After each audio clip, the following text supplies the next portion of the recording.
All right, everybody. Thanks so much for stopping by another live episode of Real Estate Titans. I'm your host, Greg Fowler, traveling throughout the marketplace, interviewing the top real estate professionals in our field, essentially gathering insight, inspiration, really drives and motivates these top producers above and beyond everybody else in what I'd like to consider a real estate titan.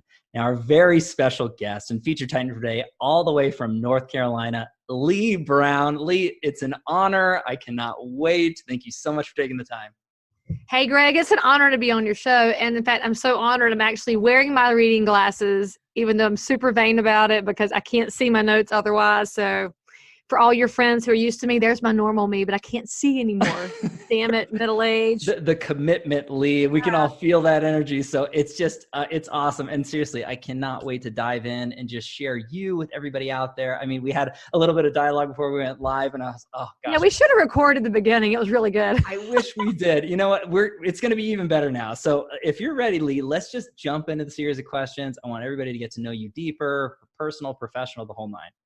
Okay, so hey, listen, audience, for the record, I did not read the questions, even though Greg sent them to me, so I'm obviously a realtor. So I'm going to totally be off the cuff. So if you think this is planned out, you should know in advance, Greg and I already discussed that he and I are both better off the cuff, so here we go. It's better that way, everybody. You're going to get the real Leigh here. So you're welcome in advance. Everybody's watching or listening. So Leigh, let's just start with telling everybody a little bit about yourself.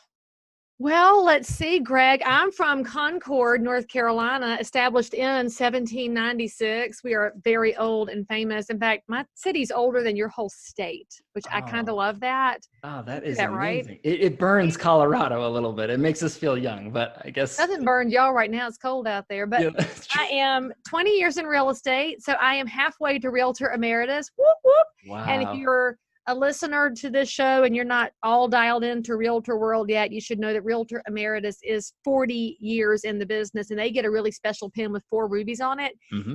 If you make it to Realtor Emeritus, then you don't have local, state, or national dues. Your dues are exempt. So all you got to do is make it to 40 years. I'm halfway there. Before I sold real estate, I sold chainsaws, weed trimmers, and lawn mowers for Husqvarna. I was the only woman on the sales force. Okay. And I mean, it's a premium chainsaw, so there's no slouching about it. And I still use Husqvarna to this day. They're my favorites. I have 2 kids and a husband, and we have 3 cats. And you can have them if you want them. I'll put them in a box and send them to you because one of them projectile vomited all over the bonus room yesterday. Oh, no. So it's about to become an outside cat, and we'll find out if he knows where he lives. And I play the piano, and I sing, and I'm a runner. And tomorrow I'm actually running a race called the Fellowship of the Idiot, which is 19.7 miles. I've never run it before, so I'm very excited to be a first-time idiot. Love it. So, yeah, that's a little bit.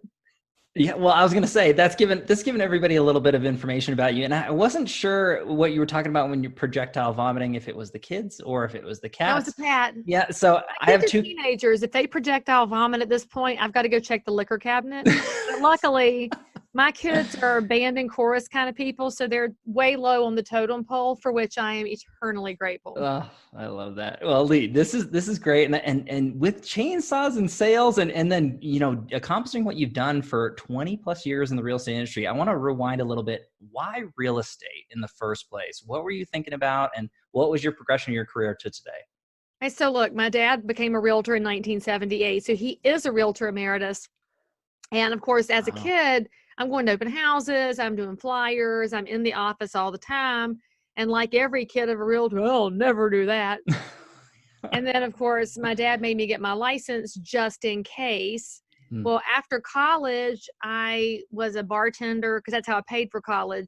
Because frankly, anybody can pay for it if they decide to. And if you don't overspend on your degree, but that's a different discussion altogether. I paid for mine. And I had to do something besides bartend because you can't do that forever. Okay. And then one of my regulars hired me and I became a stockbroker and I went to Manhattan.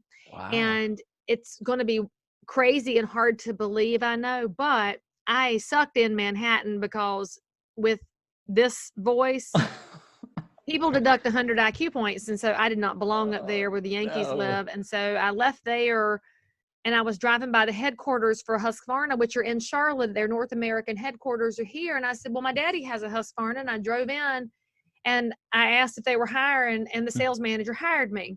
Wow. which actually was a really good testament to how you make it in real estate too. The task, as we say in Women's Council, is to ask. Uh-huh. And I just walked in and asked, and he was like, oh, hell yeah, because, you know, they needed a token woman. And so I got sent to Iowa, I got sent to Texas, and then they were about to send me to New Jersey. And that's where I had to draw a line in the sand. I was not moving to New Jersey. Okay.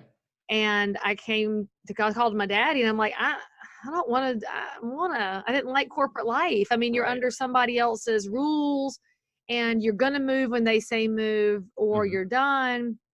And daddy said, just come home and get into real estate. And at that point, I'm like 25 years old. I've already tried 3 careers. I'm like, well, shit, I'm going to have to do something and stick to it. Right. And so here I am 20 years later, and I love it. I love this business, and I love all the things about it that I didn't know on day one, which is the coolest thing about real estate. As you know, you wind up in different spaces.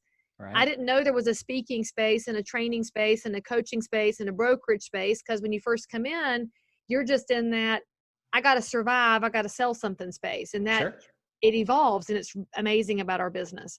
Wow. And again, all the reasonings to get involved. And then, you know, you fast forward 20 years, that's incredibly, and just all of the things that you've accomplished, the impact in the industry, the impact in your community, obviously with your real estate brokerage and your team, but then the national speaking, and then, you know, being a best-selling author and really kind of adding all of that to the plate of a real estate professional is truly, in my opinion, setting the bar pretty high. No, you say crazy. I think crazy awesome. I mean, that's just incredible. I mean, it's pretty crazy.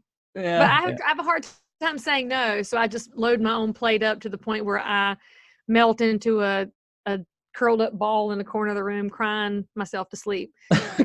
Just kidding. Which is positive. Which is positive, right? Well, no, Leigh, so I do want to talk about this because I think this is a great segue. So you obviously have done so much and continue to do so much in your career and all the different paths that you're involved with, but what's your why? I mean, and I know that question is thrown around a lot, but what drives you? What motivates you? What excites you every day to get out of bed, to do what you do to the level that you do it at? Okay, so listen, people, if you're not dialed into what Greg's talking about, go watch Simon Sinek's TED Talk from 2011. Start with why, and it's the best 15 minutes you'll spend, and then you're going to ask yourself lots of questions that are in the corner of your mind that you never thought about, because we all talk about what we do. We never talk about why we do it. And so I have different hats that I wear, and in my retail real estate life, so I'm working with sellers primarily, buyers on occasion, but they're not my jam. Okay. If I'm with a seller, the reason I do real estate is because I get excited about helping them navigate the minefield of real estate. Wow. And they might get blown up and I might get blown up, but pieces of us will get across the finish line together. I love the drama. I love the wild, insane situations that we deal with in real estate. Like this one time when I had a closing that blew up because the buyer got in a car accident and no longer had down payment money. Whoa. And as a realtor, you start to get mad. You're like, what did he buy? Furniture? And we actually know he had to replace his prosthetic leg. And I'm like, whoa, we'll sign the release. It's good. And so you have those situations that come up, and I love helping people through that. And that's what we do as realtors when we do it right. We're solving for things that they never knew needed to be solved. But then I look at the other side of my life, my speaking life, and that's in its own transitional space. It started off with teaching other realtors how to do what I do, because you'll find this, friends, if you are really good at real estate, you hit the point where the money means nothing anymore. Right. You can make so much money in real estate, and then you say, you know what? I know what that house is worth before I get there. I know the objections. I know how to help people. I'm bored. Because a lot of our really big producers in this business get bored because they're so good at the craft of real estate. Sure. And then you have to ask yourself, how do you reach behind you and bring somebody into your space? Because we have to replace ourselves with more great professionals. So I started teaching and being on panels, and found out I love microphones. Obviously, I have my really good blue microphone here. Yes, very nice. You fall in love with other people's potential. And so I get excited every time I have the opportunity to get on stage, because Greg, every time I'm speaking, somebody out there needed me, and I don't know who it is. Only God knows. And I don't know what's going to come out of my mouth, obviously, because everything I do, I pretty much just let it out. But they'll come up to me at the end. There's tears in their eyes, and they're like, you said this or you said that. And maybe they're doing business the right way, but they need to be affirmed, because real estate is this really interesting space where we're entrepreneurial and we're renegades, but we really do a lot of things the same way. And so Sure. anybody that's living outside of the norm can often feel isolated and alone. And then they find a comrade, and that's Mm, amazing. And then somebody else in the room was like, yeah, me too. Well, now they've connected. And so I get to mm. connect the dots. And Love it. I like to think about it as Fiddler on the Roof. I'm matchmaker, matchmaker, make me a match. Ah, So I that's love the it. really amazing part. So I get to watch them go sell houses because I gave them, even if I didn't give them the tool they needed, I might have given them the confidence they needed, or didn't really give them the confidence, just dusted off the confidence that they forgot they had. Wow. And it's so energizing. And so I look at that space, and now I'm middle-aged. And so I'm asking myself, well, what's next from that? Because I'm definitely that who moved my cheese person, because it's moving all over the place. And Wow. as a lot of people know, I ran for Congress last year, and Mm. spoiler alert, I lost in the primary, but there is so much opportunity to do great things for your community. And so right now I'm evaluating and looking for some clarity on what I need to do next and where Mm. I belong. And frankly, I just look at that real estate phrase that we use for land and what's the highest and best use. And I think that if Oh, we're smart about our lives and our professional lives, we should all be asking ourselves that, what's the highest and best use of me? wow. And for a lot of people, that's actually retail real estate. Your highest and best use is Mhm. not to get bored because you don't get tired of elevating somebody else's financial life by helping them with real estate. Mm. And for other people, it's opening an office so you can train other people. And for some, it's serving at Habitat for Humanity and giving a hand up to people who didn't know that there was a better way. And it's all these different spaces, but your highest and best use is yours. And I, Mm. I can't be held to somebody else's expectations of me anymore. And I don't think any of us should be. Wow. I mean, but that speaks volumes about you, Leigh, and obviously what you care about and what motivates you and drives you. It's not you. It's everybody around you. And it's really trying to motivate and elevate internally to, your teammates and members, and then into the industry of real estate, but then outside for your clients, and really just giving and really, really understanding that I'm trying to figure out, what am I trying to do? What's the best use of you? And it speaks volumes. And obviously you wouldn't have hit the numbers and the levels and the influence that you've done so far without true intentions of just caring for others. Well, it Uh, took a while to get here. I will not downplay the fact that I was the most selfish person on the planet for the first 9 years of my real estate business. Here we My go. only goal, be number one. My only Yeah. goal, sell more houses. Boom, boom, boom.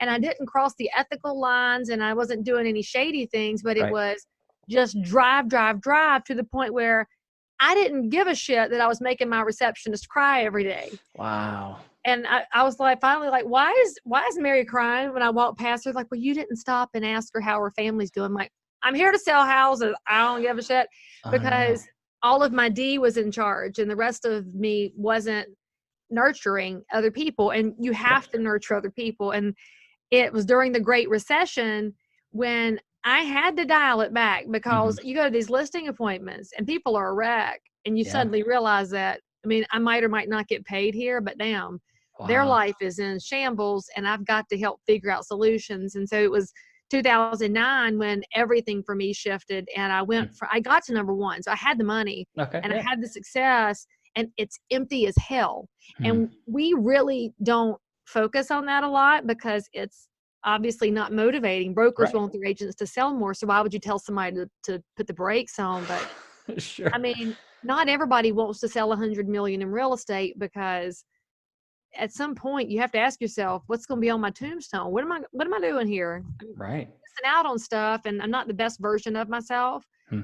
And that was when I started volunteering with the association, was in 2009. And Okay.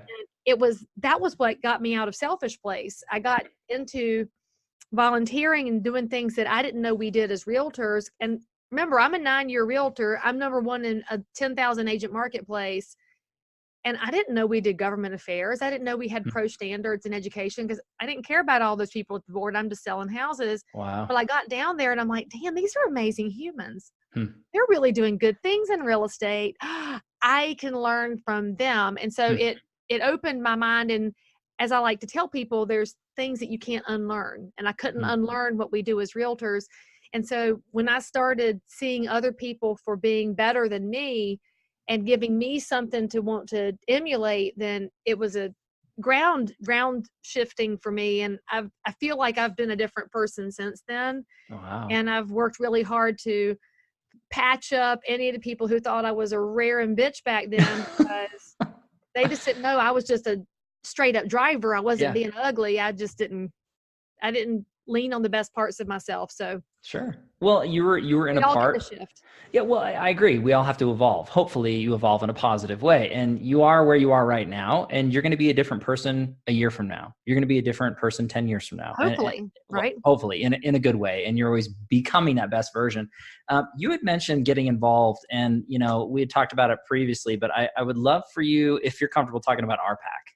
Anybody out there who doesn't know or what's going on? Anybody who's out there that's like laughing right now, they're like, oh yeah, ask her about RPAC. So first of all, if we're going to talk about RPAC, we're talking about the American dream. That means, Greg, it's time to salute the duck. There we go. Let's salute the duck. Everybody salute out the there. Duck, people. Salute the duck with us, please. That'd be great. This is our new hashtag. We're going to salute the duck. He was actually sent to me by one of my realtor friends, and I apologize, friend out there, if you're watching, because I don't remember who sent it to me. And bummer. I would have written his name on the bottom so I would remember. It says SS, and I don't know what that means, but it was probably like SOS at some point. Help. Yeah, that's right.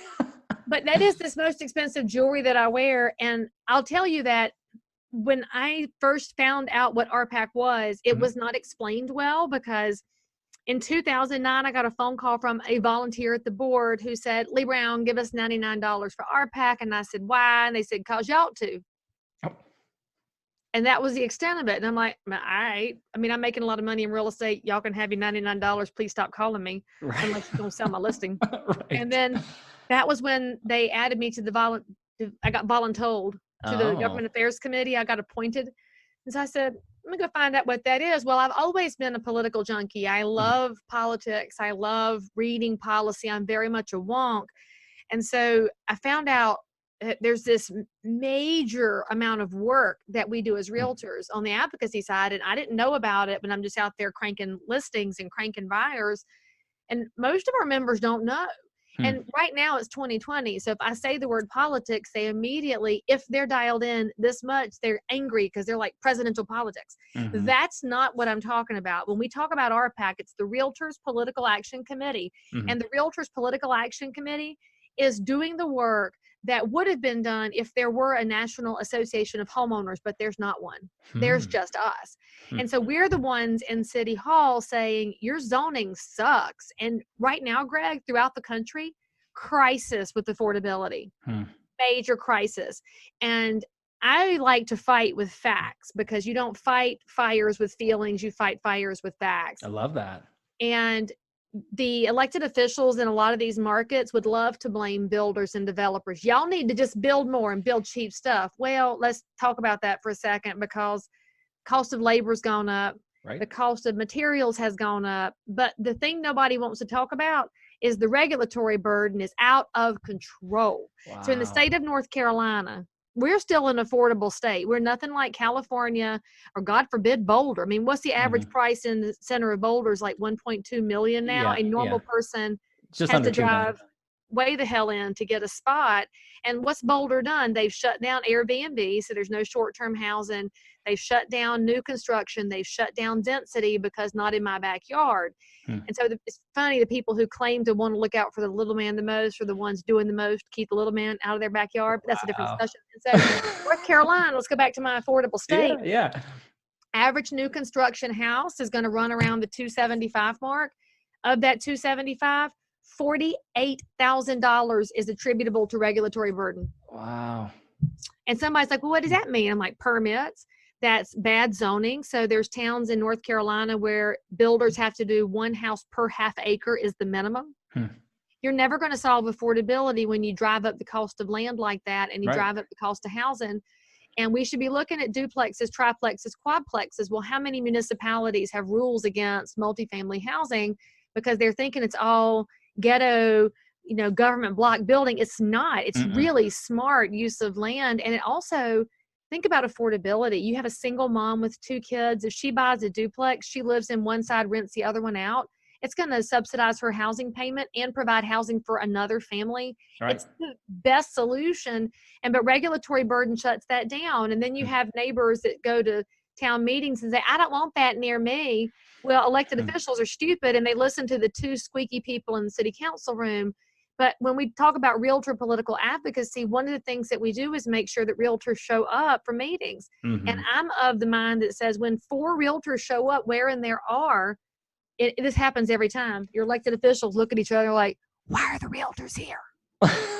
Because when more than one of us are together, we're the realtors.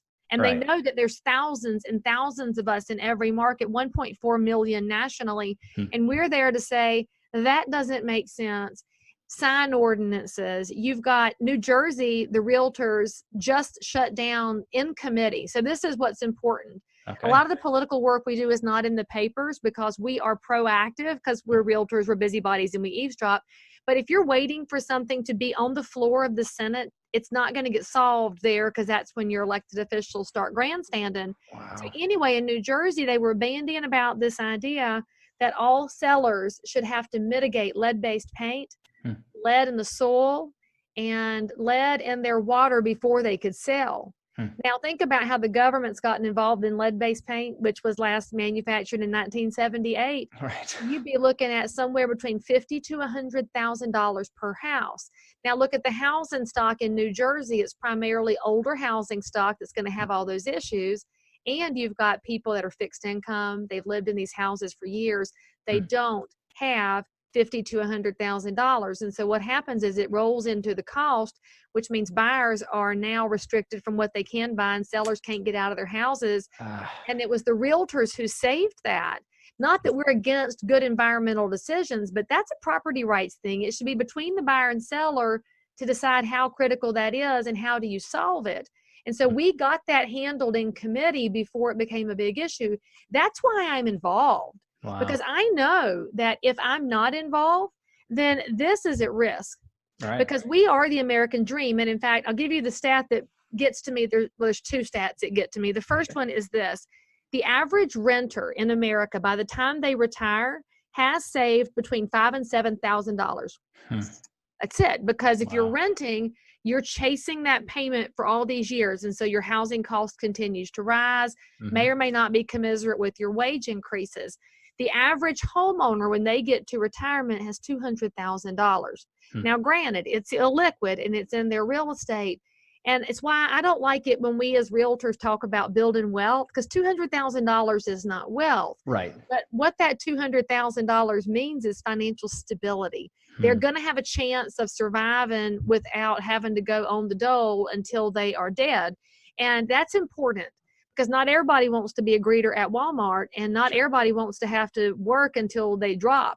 Right. So we're giving people that opportunity. And so we have to make sure that we are talking about that as often as possible, not just to our millennials, because they're so spoiled right now by their rentals. Right. And I challenge realtors to go look at the new apartments in your marketplace. Go see why millennials aren't buying. It's because that rental has granite and stainless steel and a concierge, and it's got all this schwanky stuff and an exercise room.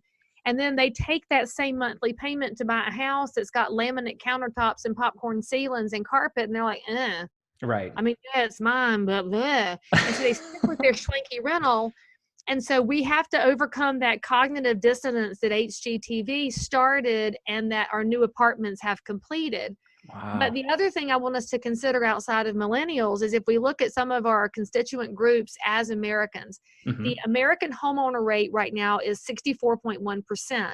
Now, if you look at our data, we should be around 67 to 68% is where full homeownership lands because of people who can't buy a house, shouldn't buy a house, lots of reasons.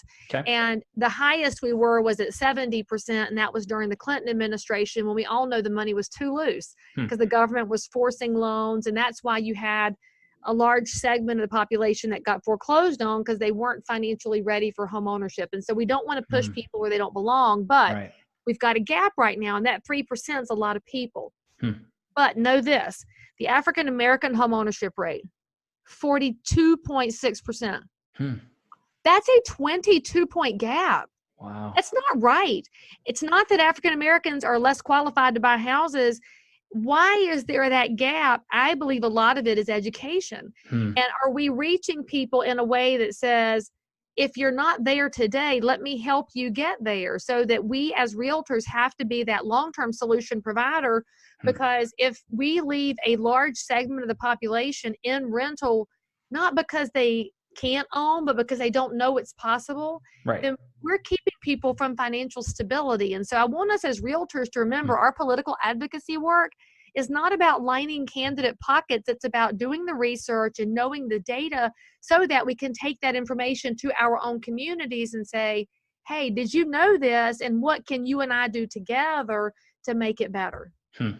That's Leigh, a long answer, but it's so important, and it's not sexy. But we no, have to make housing policies got to be sexy again. well, and I agree with you 100%. I know there's so many people who are watching or listening to this. They're saying, yes, Leigh, like they're really amped up about what you're saying, but it's not brought to the attention to the masses in the proper way. In my opinion, I agree with you.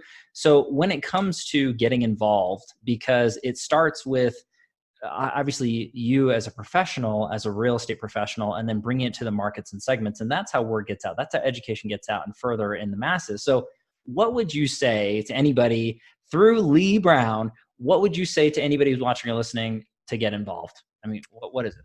Number one, if you are a realtor watching this show, and if you're not, then I mean, welcome. We're glad to have you, but that would be weird if you're watching this and you're not a realtor. That's right. So maybe you're a mortgage lender, you could be an affiliate member. That's But you true. need That's to true. go to nar.realtor and look at the resources that are available to you as a member of the National Association.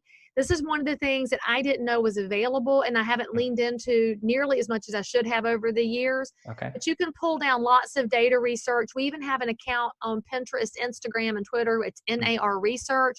They've got cool infographics that you could use to educate not just yourself, but your public, your community, your past clients, and help educate them on all the things about property rights and real estate that impact their house long before they're ready to sell their house. I want y'all to think about real estate like this when you're doing research. If you take care of your neighbors first, then one day they may become clients. I think in real estate, often we take care of clients first, turn them into neighbors, and then just kind of see what happens. But if we had a community focus that looked after every neighbor, the clients will happen somehow, some way. It's just like we tell realtors forever, if you don't chase the money will find you. It's the same thing with caring about the property rights in your community. So go to nar.realtor and pull your research. The first report I will tell you to grab is the profile of home buyers and sellers.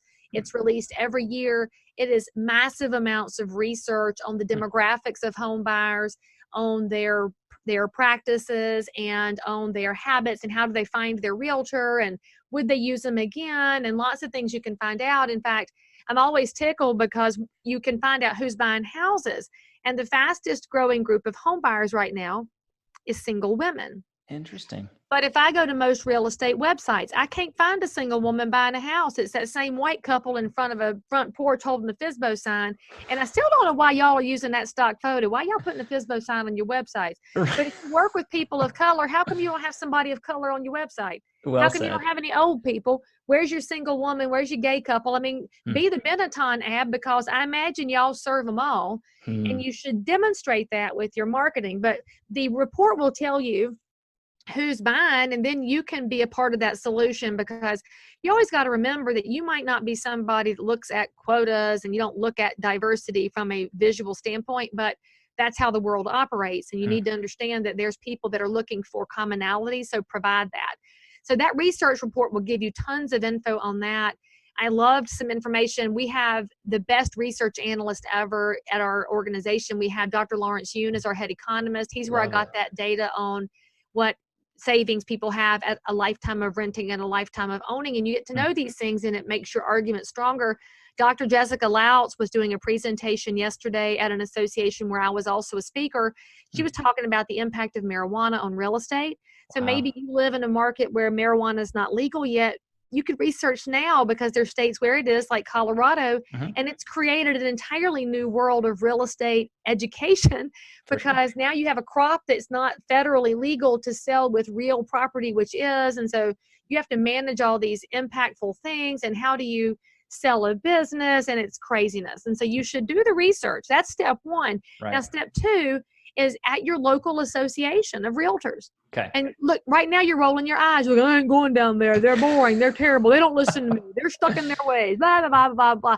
I hear you. They're never going to change their ways if y'all don't show up down there and put your money in. Well said. Go down there, put your 2 cents in, and maybe they're going to tell you, we have tried that 25 years ago. Didn't work then, won't work now. And you can say, yes, but I was born since then. Please try this, because we need new input and new ideas, because frankly, a lot of realtors come from other careers. Sure. I took my knowledge from Husqvarna and brought it to real estate. There's realtors who were stay-at-home moms. That's a beautiful segue. Teachers, engineers, doctors, bankers, whatever you did before has impact on our whole profession.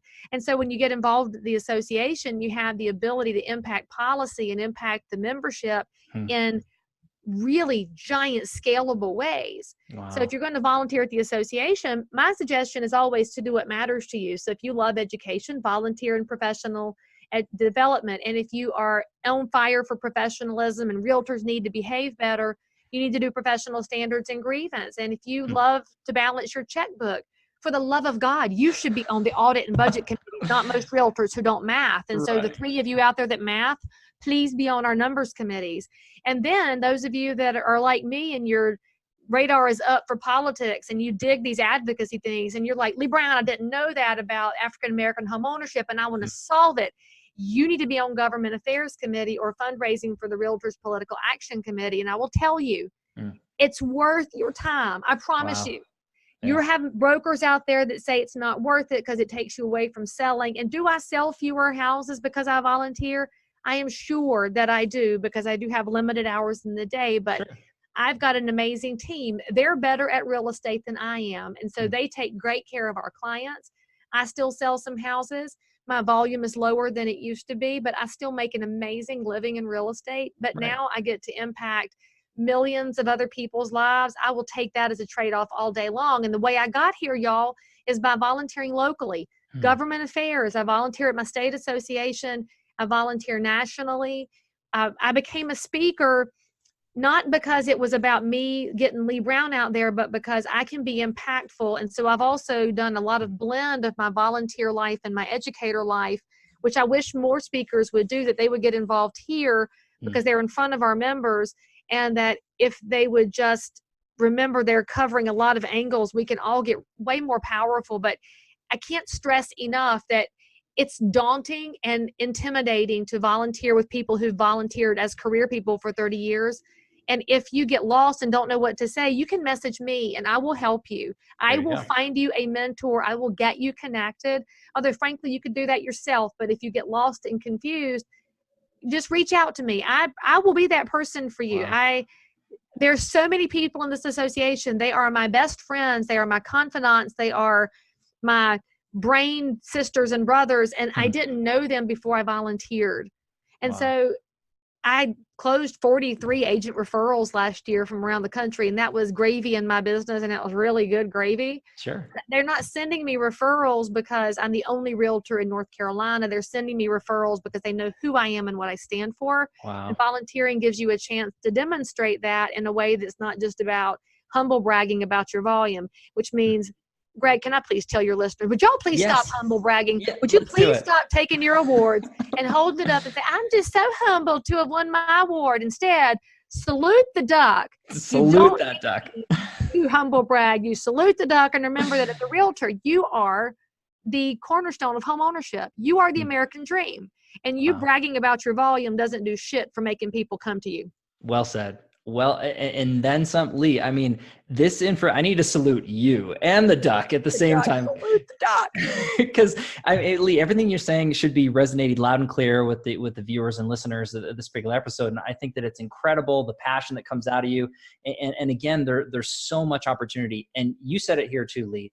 No excuses. Reach out. She literally said, everybody, if you need something, Leigh's there. Now, I'm not going to make any promises for Leigh because she's very busy, but she'll get to you when she can as far as direct messages, things like that, phone calls. Yeah, seriously, that's what Instagram and Facebook and Pinterest and all of those are for, is so we can connect with each other.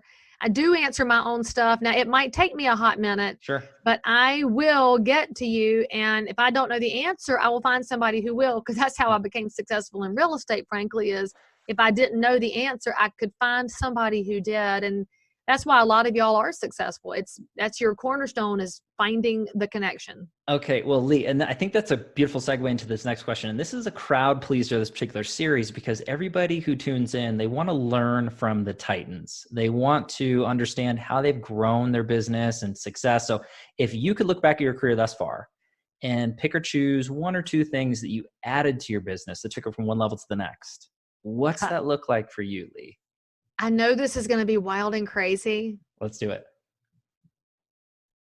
This thing, it makes outbound phone calls. Whoa, wait a minute. Did you Hold know on. that? Pause that, rewind that, everybody. In 2020, this little computer that lives in your hand makes outbound phone calls. And before you say to me, Leigh, I don't know who to call, I need to go buy some leads. If you people buy one more lead from Zillow or any of those other websites, I will come through the computer and punch you right directly in the throat, because you hate those websites. And all that you need for your real estate business is right here. And you go to this little thing called contacts and you mash that. And then look, here's somebody in here. Oh, he just got out of jail. I probably should call him. I'm not putting his name on the screen, but he did just get out of jail. He calls it camp, which means he and his wife are ready to start their life over again. Sure. And so I can call him outbound. And here, and then you're going to say, but Leigh, what am I going to say? I can't tell him I know he went to jail, because that's just, busy. But obviously I'm Southern. I can say lots of things with my accent that you people can't say. But here's what I would do. I would call and say, hey, friend, it's Leigh Brown with Remax. How are you? And you know what he would say? Oh, hey, how are you? I say, I'm good. I was just thinking about you. There you go. The end, y'all. That's all you have to do. Wow. If you would call people who know you and tell them hello and tell them you're thinking about them, they'll just start talking. Right. You don't have to say, well, who do you know that needs to buy or sell a house? The market's moving. Who do you know that's moving? And, I'd love to be your realtor of choice, or whatever bullshit you people say. Right. You send the really bad coaches at $1,000 a month where you don't even do what they tell you to do, but that's a different discussion. This is it. So whenever my business is in the toilet and I don't have enough leads, I just start calling people. And in my office, we have a very simple rule. One a day. Just one a day. 8 a.m., we all make one outbound phone call to somebody in our phones. And generally they answer because it's somebody that's saved in our phone and we know them. Right. And they're glad to hear from us. And if they're not, then we can leave them a voicemail. And my voicemail always says, if you need me, call me back. Wow. So it's very simple. They don't feel obligated if they don't need me. And if they did, then they know they can. And so I will tell y'all, there's no secret sauce to real estate except hard work and discipline. Okay. It's hard work to make daily phone calls, but if you make one, you're very likely to make two. You don't have to do an hour of power. I'm just going to tell y'all, though, you've substituted that for this. You like to scroll your Facebook timeline. You like to scroll your LinkedIn and get some thumbs up. That ain't prospecting. That's lazy. That is straight up laziness. I love it. And if you're a millennial listening to this, you have a major leg up, because if you're a young person who makes outbound calls, you are not even head and shoulders above your competitors. You're like a mountain and they're a valley. And then you want to take it one step further. Get yourself some stationery, some personal notes. I send out mail all the time. I got a whole box of it up under my desk. I buy personalized stationery because I don't like those ones that come from Brian Buffini because they're cheesy. And I use heavy stock because I'm a Southerner and believes in good monogram things. That's right. And I write notes and I send them out. And I handwrite it. Love it. With an ink pen. I mean, y'all really make this too hard. If you send out 5 notes a day and make 1 call a day, that's consistent, discipline, prospecting. The phone will ring. Your business will grow because these people already know you and like you. And the secret to real estate is being likable. It's not being competent. I wish it were, but it's not. It's not knowledgeable. I wish it were, but it's not. It's being likable. Wow. And so if you get them to like you, then hopefully you're out there trying to get more competent and knowledgeable so you don't screw it up when they do like you. Sure. But it's doable. Wow. You've made it too hard, y'all.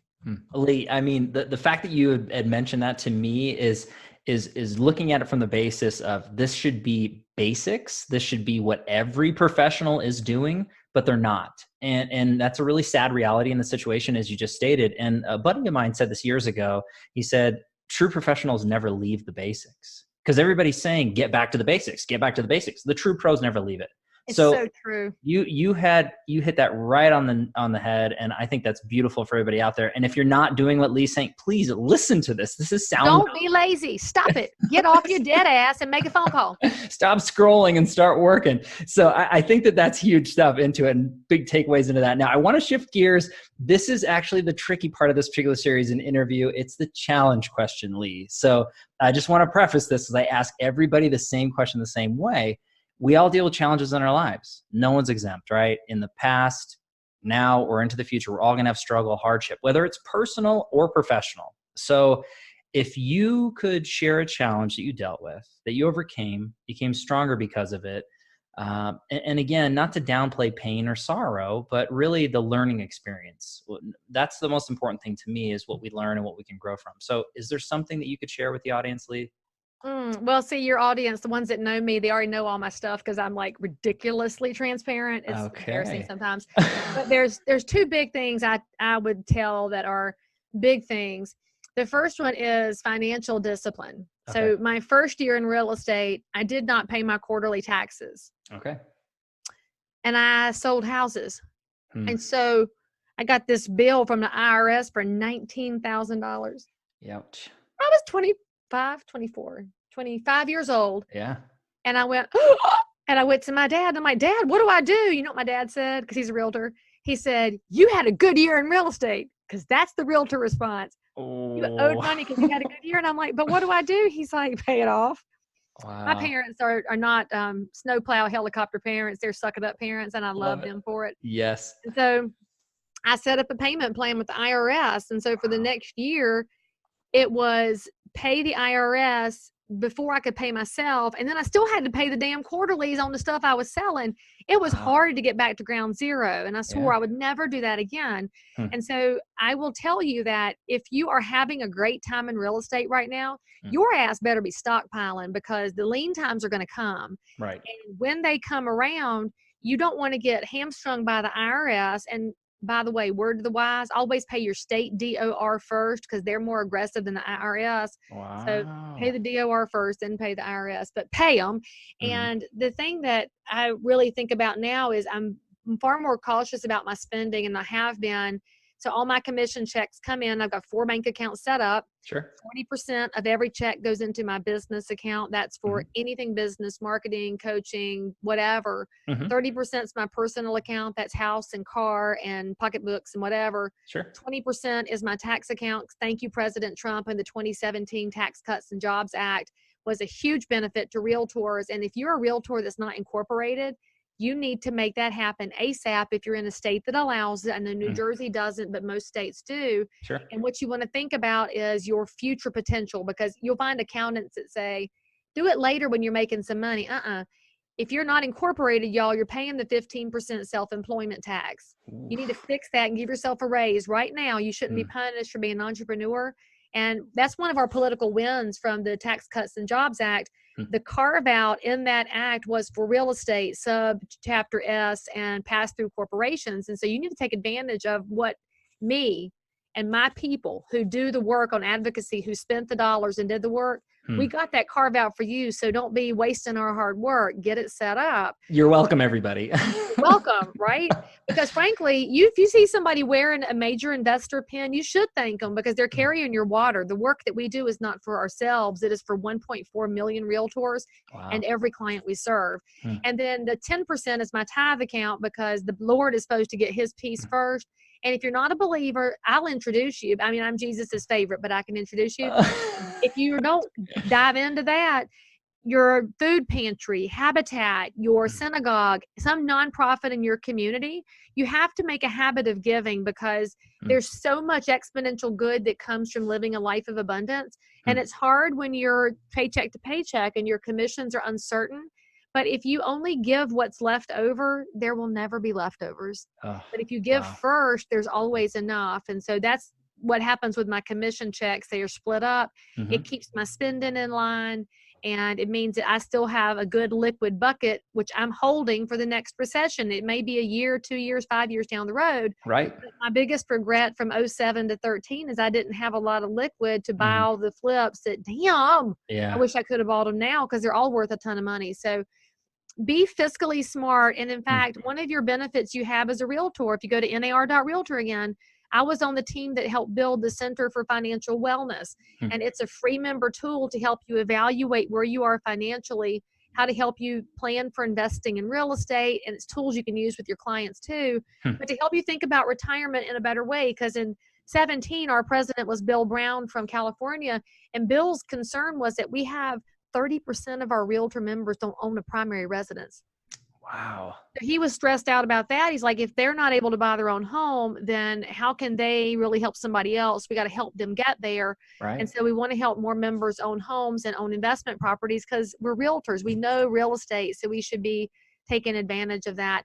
And then the second thing I will tell you that was a giant aha moment for me, like many of y'all, I work 7 days a week, 24 hours a day, don't mind it because I love it. I don't even realize I'm burned out because I enjoy it so much. Wow.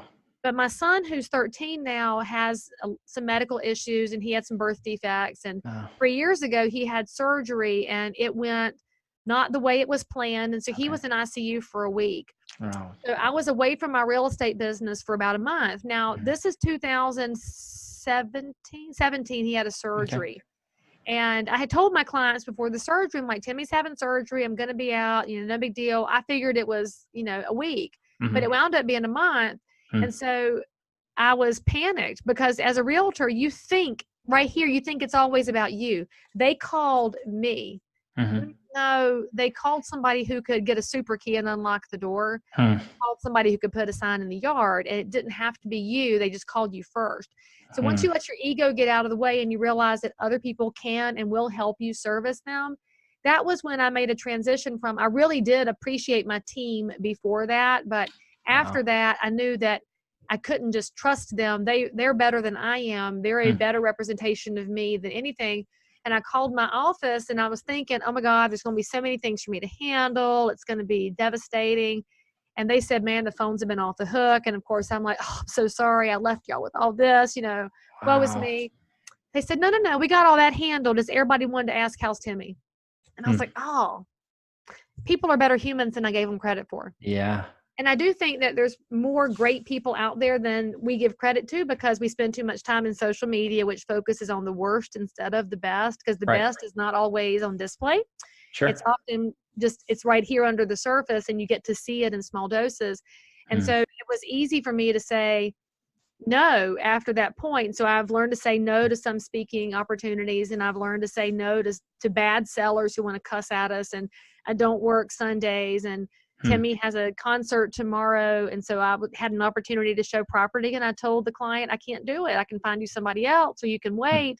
And the client said, I don't want to bother you when your son has a concert. I'll wait. And so he's waiting 2 days because people will, if you allow them the opportunity. And so you think about it in real estate, any of the situations we go through, we as realtors put ourselves in last place so often. We want to take care of our clients, and you want them to be happy, and you'll answer the phone at all hours, and you'll run over and unlock a door, and you'll do. And then they want to help you, and you're like, no, I'm good. You refuse their help, forgetting that for some people, the act of giving is the best part of them. Well said. And if you don't let them give to you, you're taking that opportunity away from them. And we forget that our clients want to give to us as realtors. And it feels awkward, right? You've been at the closing table and your client brings you a gift and you're like, dude, I just got paid thousands of dollars and you've made me a present. And we need to do a better job of graciously just saying, thank you. Wow. This is amazing. Thank you. And not thank you, but just thank you. Wow. And my life just continually gets better the more I think about how much grace I've received and how much more I can give, because it brings more in, and I get surrounded by better and better people, and life's just good, Greg. Life's good. Leigh, I love the fact that you're looking at anything that can be in a sad or a downturn sort of scenario into a positive light. And again, I love the fact that you had mentioned really at the end of the day, what you give is what you receive. And that's the truth. And you should be giving that greatness first. And you should really be thinking of others first and going through, but not forgetting to balance and what really matters in life. And there's so much depth to what you just said there. And hopefully everybody is, really appreciative of that particular segment, because I know that I am, Leigh. That's just really inspiring. And again, showing a little bit deeper window into who you are as a person. And it just makes complete sense to me, just hearing all this stuff going through. So I do want to shift gears on a softer question. So we got through the tough stuff, but this is actually my favorite question into the series. It's the travel back in time question. So not that we have a time machine, we can't go back and, well, that I know of, and change anything that we do, because what we've done and been through in our lives made us who we are. But if you could go back though, Leigh, any time frame, any age range, and give your younger self a piece of advice or two, what would you say to young Leigh? Oh, you know what I would tell young Leigh? I would tell her to have 0 fucks to give. Yes. Okay. Pardon my French, delicate friends out there. I don't usually use F-bombs on public because I save those for private conversation. This is a private conversation, just broadcast to thousands. It's one of my favorite things in life. Like, I had 0 left to give because I cared so much for so much of my life about what other people think. And I forgot that what I think is really okay. Yeah. And I've had people tell me that I need to be quiet more, and I'm not good at being quiet. Yeah. I'm a natural introvert. Okay. I'm an INTJ, which means that we're a tiny piece of the population. I'm very good at the judging. I'm very good at the thinking, and I'm actually pretty intuitive. And I'm an introvert. And so when I learned how to find my voice, I didn't want to put it away. Right. And I see things differently. Now, I'm also a much better listener as I've aged. And so I would tell young Leigh, while you're going to have 0 to give, you need to listen a lot harder. Because 20 years ago, I was good at stopping talking to let you talk, but I didn't hear what you said. Now I'm going to hear what you said. I'm going to hear the emotion and the inflection in it.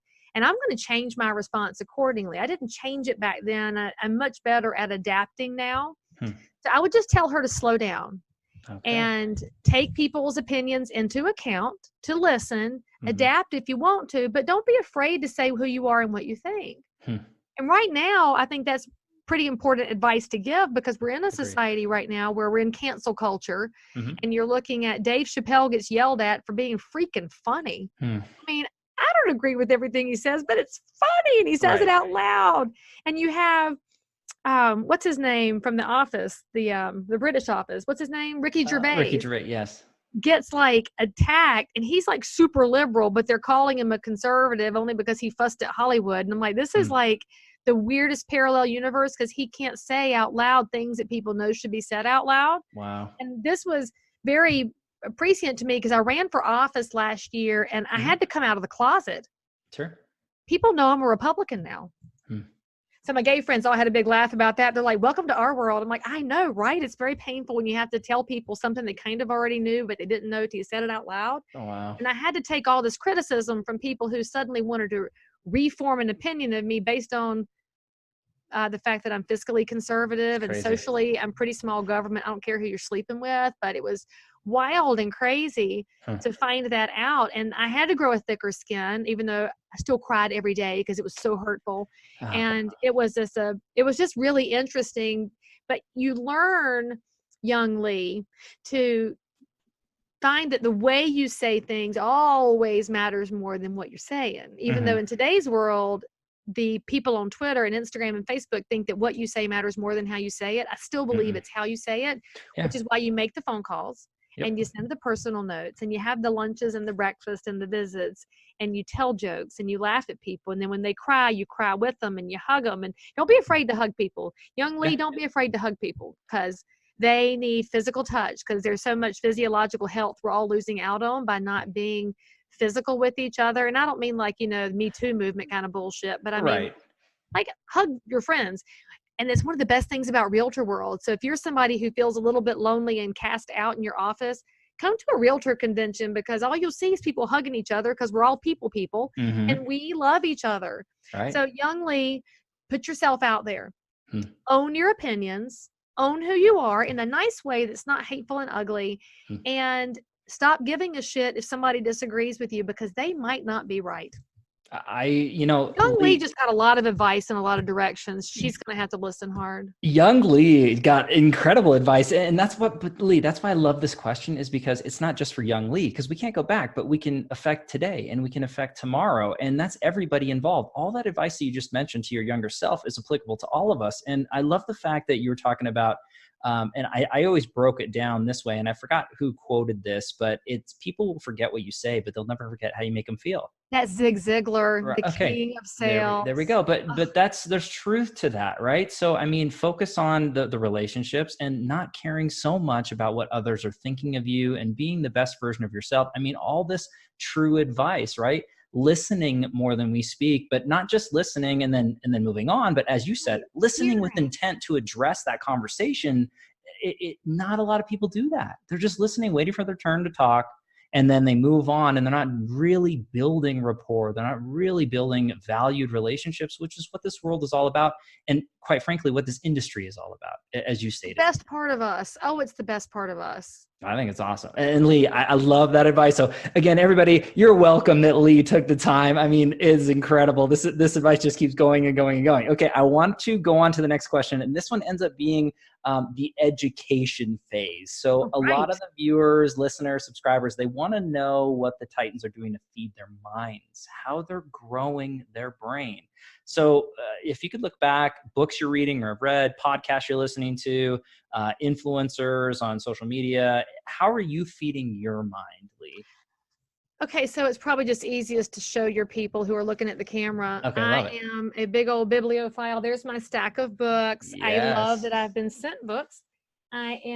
This is my favorite. It's called Insults and Comebacks, because I'm terrible at thinking of them, so I have to memorize some good ones. Do you want to know a good one? Yes. Okay, so let's see. You're what they call book smart, and not in a good way. Actually, you know what? This one's pretty important. It's not even an insult. It's the truth. Making other people feel stupid doesn't make you seem smarter. Well that might be cover art. Let me mark that one for a minute. That's a good one right there. I have a devotional book, because I do a devotion every day. So Max Lucado is always one of my favorites. I'm currently reading Brandon Doyle's new book. He's a realtor out in Minnesota. It's called Success Rate Marketing. Okay. And it's pretty nerdy. And so for my realtor friends who are tired of being talked down to, Brandon is your guy. Love it. And if you don't know Scott Stratton, he wrote the book Unmarketing. And actually, he'll be the keynote speaker at CRS Celebration in February in Orlando, which is always a good conference to go to. Very cool. And he and his wife wrote this book, The Jackass Whisperer, because Scott was the one that came up with that phrase that says, you don't have to be the Jackass Whisperer. And I love him for that. He's Canadian. Fantastic book. He and his wife are delightful. Oh, that's great.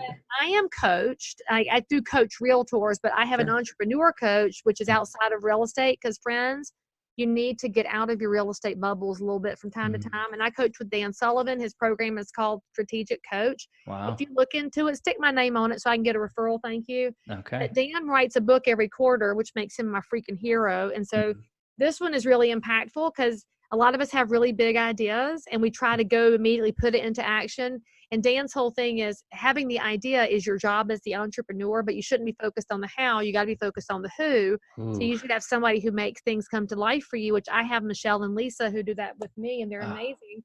I'm reading this super nerdy book called A Nation of Realtors. This is a white paper on a cultural history of private property ownership. Unreal. I read like I watch TV, so I change channels. And I don't like this book. It's pretty terrible, so I'm not going to show that one.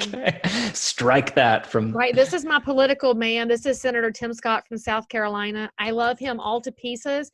He is a realtor champion who has done more for real estate than probably any elected official in recent time history. Wow. He's the reason we have opportunity zones. He's the reason that we have the cap gains exemption 2 out of 5 years.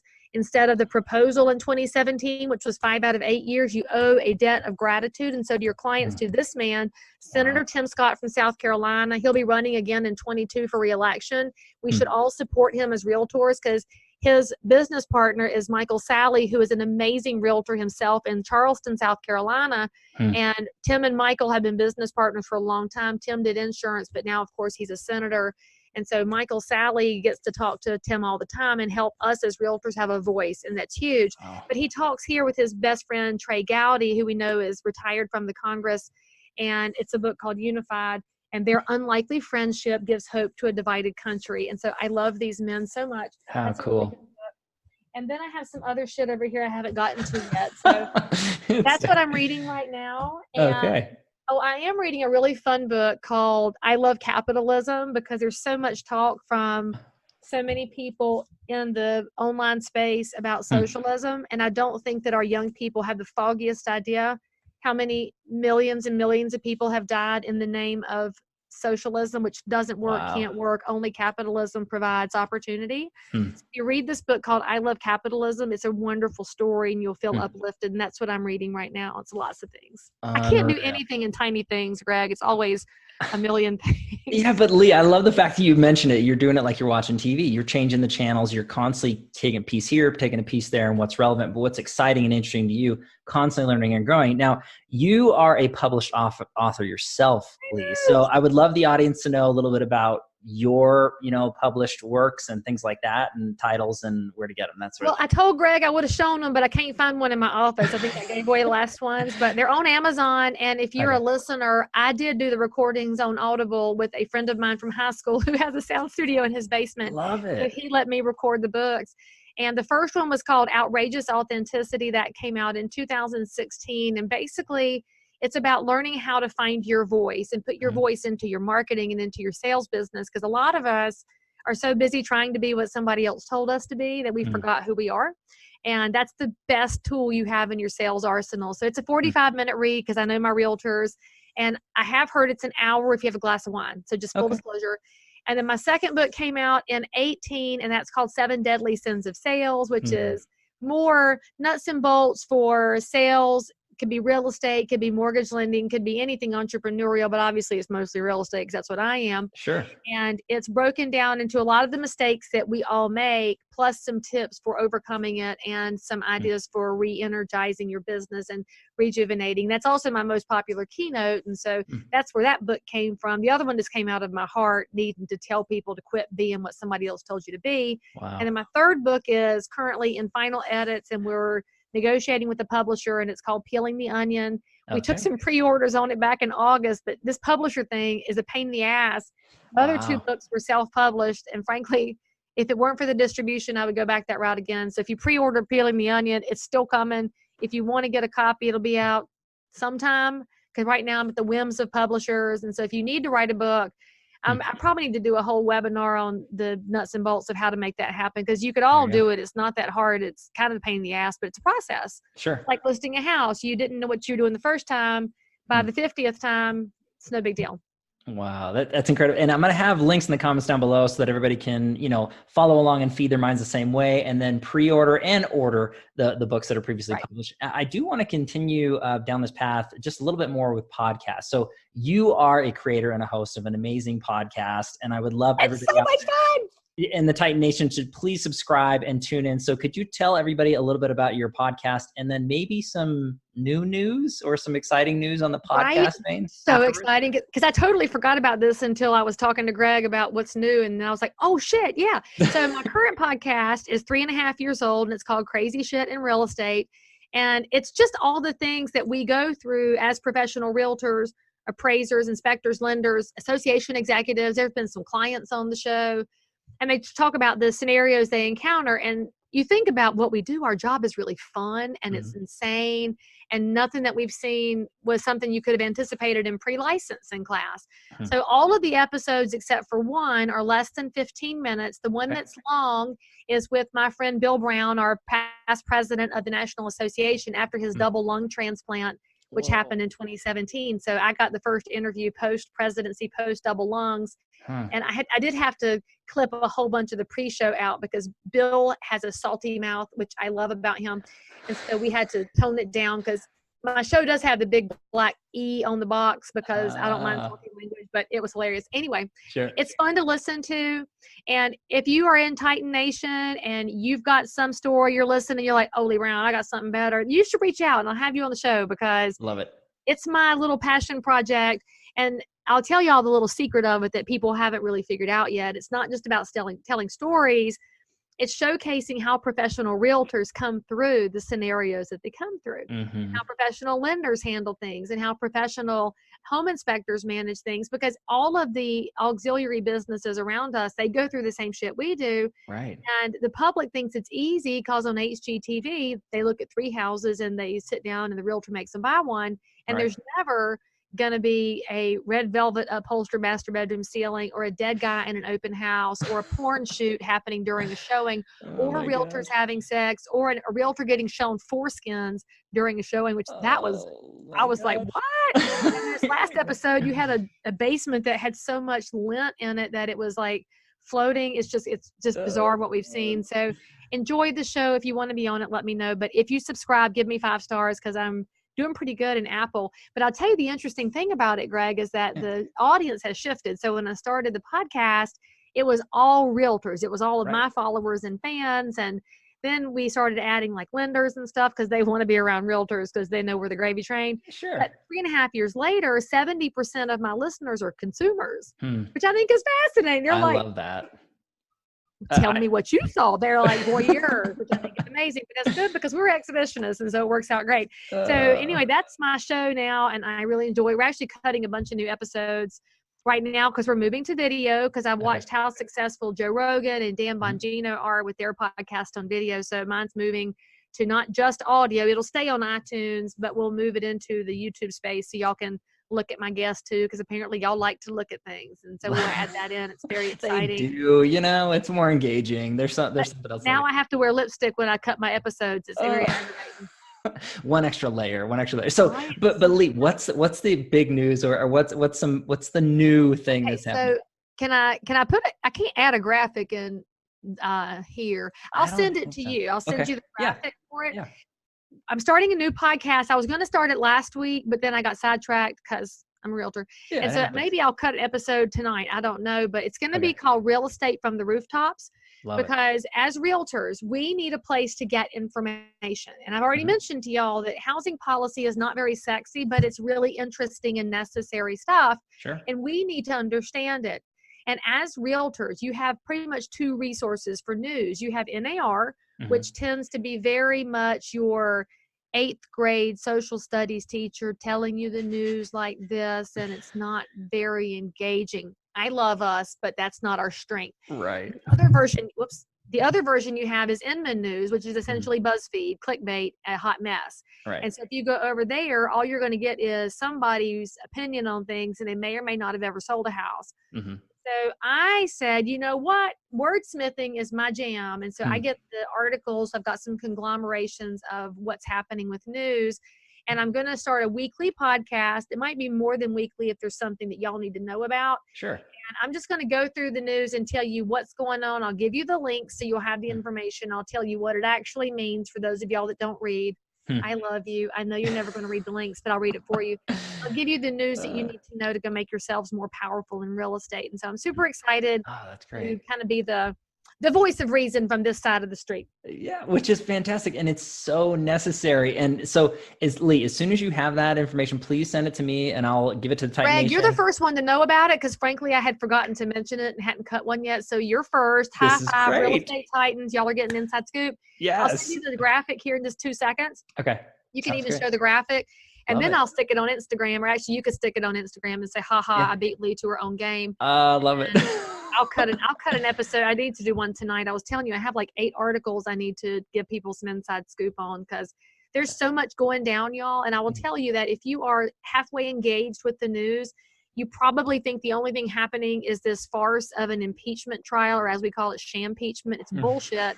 But all it's doing is taking your eye off the ball when there's a bunch of stuff happening that's very impactful on real estate in your local, in your state, and nationally. And so we need to be paying better attention. So that's what I'm going to do, is help us pay attention. I love it, Leigh. And in my opinion, there's nobody better. This is absolutely incredible. I will have links all in the comments down below. And again, Leigh, I can't thank you enough for taking the time to do this. Your information is ultra compelling, super engaging. Just at the end of the day, it's really entertaining, and it's just a pleasure to hang out with you. And I know that everybody's loving this. I want to finish this up with a final question. Okay. And this ends up being the quote. or mantra that sums you up as a person, as a professional, what's that look like for Leigh Brown? Let me show it to you, the one I live yeah, by. I was going to say salute the duck. Well, but it's not like meaningful. So if you people want to use salute the duck as the hashtag for Leigh Brown, I like it. down with that. Lift up the computer here so you can see where it is in the wall. See that pink up there? Yes. I'll read that to y'all because you don't have your reader zone. It is a quote by Winston Churchill. You know what Winston Churchill said? I am an optimist. It does not seem much use to be anything else. Love it. I love it. That's my mantra. That's what I live by. I'm a glass overflowing person. And so if I ever have a down moment, the people around me are like, oh shit, get her out of it because it's not normal. And I'm very grateful to a good friend of mine this week because he had to listen to me in a down moment and he was like, hey, we got to stop. Wow. Leigh, but he'll probably listen to this and he'll throw some Winston Churchill back at me. So it works out good. But I love that because it sums you up so beautifully as a person to professional. To me, it's just so positive, so uplifting. It's just a beam of light. And again, hopefully everybody can hear or see this energy that Leigh exudes in so many different facets of your life and your career, Leigh. And again, we will salute the duck. We'll salute the duck. And Leigh, I just want to thank you from the bottom of my heart. You are an official real estate titan. So thank you so much. I made it. Absolute honor. You made it. And I just want to thank everybody out there, as always, for your time and attention, your love and support. If you like what we're doing here with Real Estate Titans, please don't forget to like our Facebook page, subscribe. And share it. You should share it with your realtor friends. Tag them into the comments because how many of y'all have a realtor friend? I'll say friend. They're frenemies. Sure. Yeah. It's that realtor that makes you want to poke your eye out with a dull fork. Can't stand them and they keep showing your listings and they drive you crazy because they suck so hard. What you need to do is tag them in and say, I want you to be better. Here is an entree into being a better realtor because y'all, sometimes the ones among us that drive us crazy, they just don't know any other way because nobody showed them. So your chance as a realtor professional is to take the people that you can't stand and be the one that shows them a better way. Because if they accept that, they could be the one that changes our profession forever. And maybe you're the catalyst for them. I'll tell you all day long that my only dream in life is that one day I am the footnote in your book. That you say, you know what, I heard Leigh Brown and it sent me off on a path. I want to be your footnote. And so you be the footnote for somebody else because that's what changes everything forever. And it starts here. So tag them into Greg's show, show them the way. Wow. Leigh, seriously, I mean, we need to do a 2.0. There needs to be a 2.0 for the episode because this content, I just love this content. But well, you know what though, Greg, if we're going to do it again, your listeners and your subscribers, they should submit some questions and we'll make it an interactive. Well, hey, I want to ask Leigh Brown this, or I want to call her out on this, and we'll like knock down, drag out, but always salute the duck. Salute the duck. We're going to end it with salute the duck, everybody. So live every Tuesday and Friday afternoon, different Titan, different location. Catch everybody on the next live episode of Real Estate Titans. Thanks. Leigh, thank you so much. I'll see you soon.